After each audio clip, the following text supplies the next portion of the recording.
पंहिंजे दर ते मिठा मालिक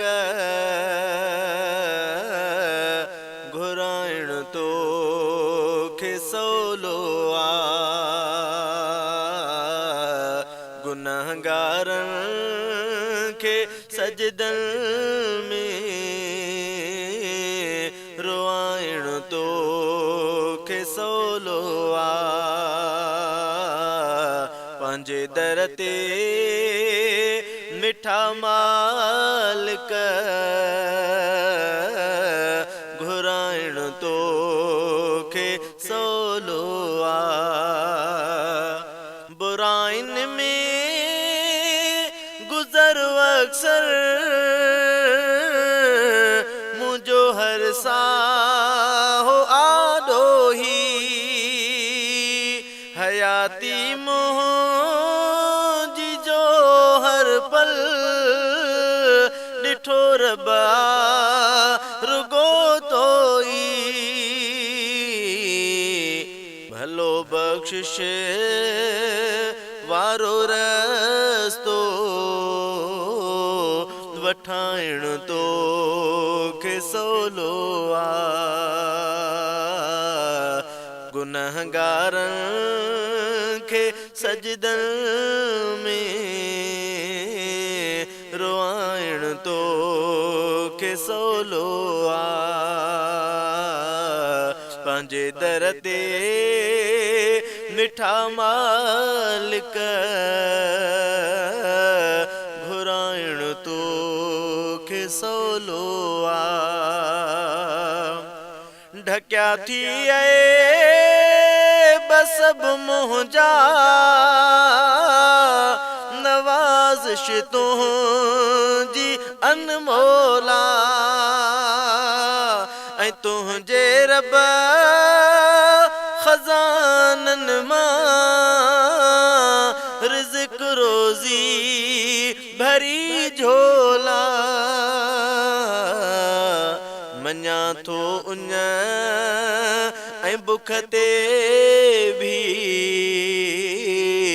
रहाइण तोखे सवलो आहे।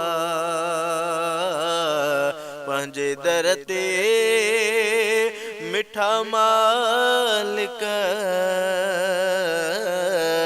घुराइण तोखे सवलो आहे।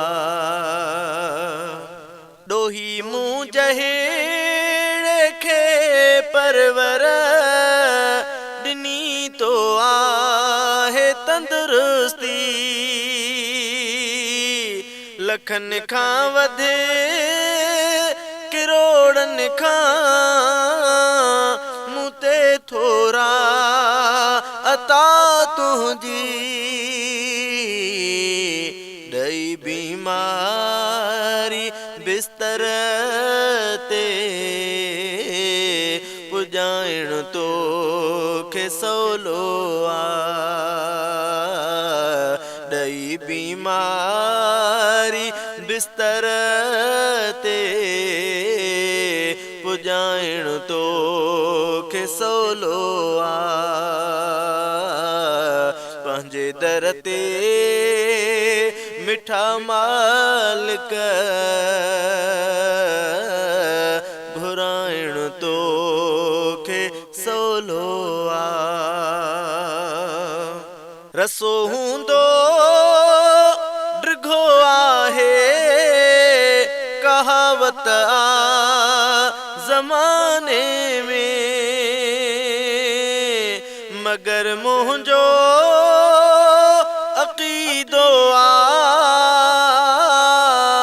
माफ़ी मिलंदी बहाने में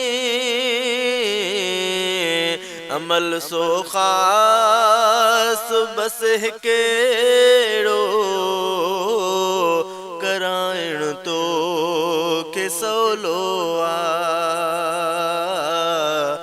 अमल को ख़ास बस हिकिड़ो कराइण तोखे सवलो आहे। पंहिंजे दर ते मिठा मालिक घुराइण तोखे सवलो अखियुनि मां हारे लुड़कनि खे घुरे थो रियाज़ पियो दुआऊं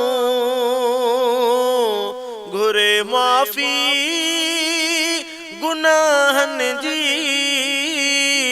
भरे थधिड़ियूं महरवाहूं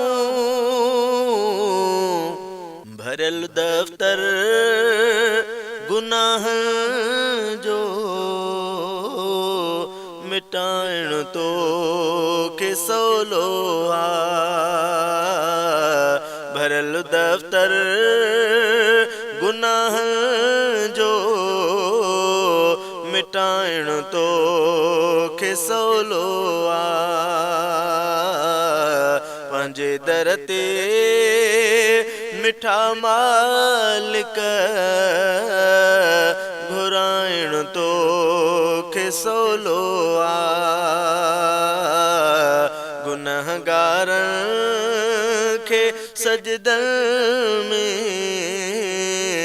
रुआइण तोखे सवलो